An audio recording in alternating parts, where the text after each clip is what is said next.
Hey, what's up, you guys? Bloody Jacob here to give you my thoughts on MaXXXine.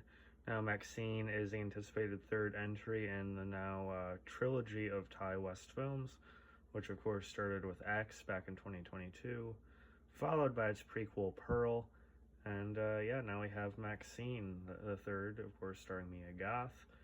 And it's one I've been anticipating a fair bit, like everyone else. Maybe not as much per se. I just rewatched Axe, which I've seen about 2 or 3 times now. Pearl, I've always really liked. Might still be my personal favorite of the trilogy. But Axe, I have a love for as well. I think it's pretty seamless in what it's going for as well. And MaXXXine, I'll just come out right and say it. Well, it's nice to have. Even from the get-go when the movie was announced, I didn't fully find it necessary.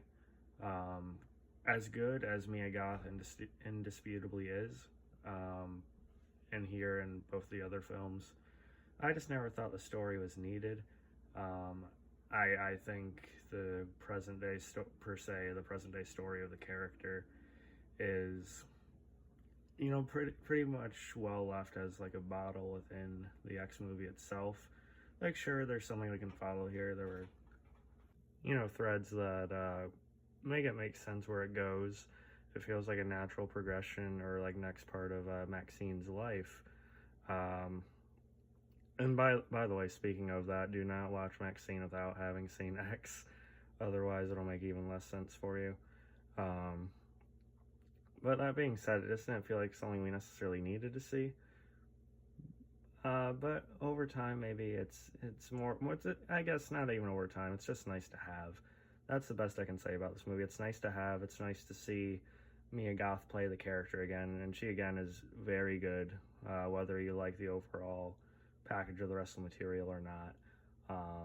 It's nice to see Kevin Bacon here. It's again really well shot, with a particular color palette to it, although not as distinct as either X or Pearl. Michelle Monaghan is also near, who I like a lot, but something was a bit off with that as well. I don't think like the camp factor worked as well with this as the other two films either. Sometimes it would just feel hammy or just kind of flat in terms of its humor and sort of more self-aware nature. And then it brings me to the whole reveal of who's actually stalking her, who's actually killing people. Of course, it's in the backdrop of the actual Night Stalker killings, but then there's another particular person after her.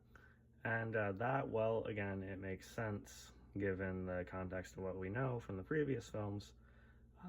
The scene itself, it's pretty hammy, and again, in a way, it's just kind of flat, and I don't think the actor or actress really delivered all that well performance-wise. Although I think the ending is fairly cool, the last scene or so itself. But yeah, maybe I warmed to MaXXXine a bit more over time. But aside from Mia Goth, it's not really one I'm planning on watching again unless I'm just doing like a whole retrospective on the trilogy itself. Or if we get a fourth one, I'll probably have to give it a look again. But again, nice to have, not bad. But it just does not feel as cohesive or as much of a vision as, again, X or Pearl. I would give it like a C+, B-, somewhere in there. Let me know what you guys thought about it. I will probably do a little ranking of the 3 films at some point. And peace.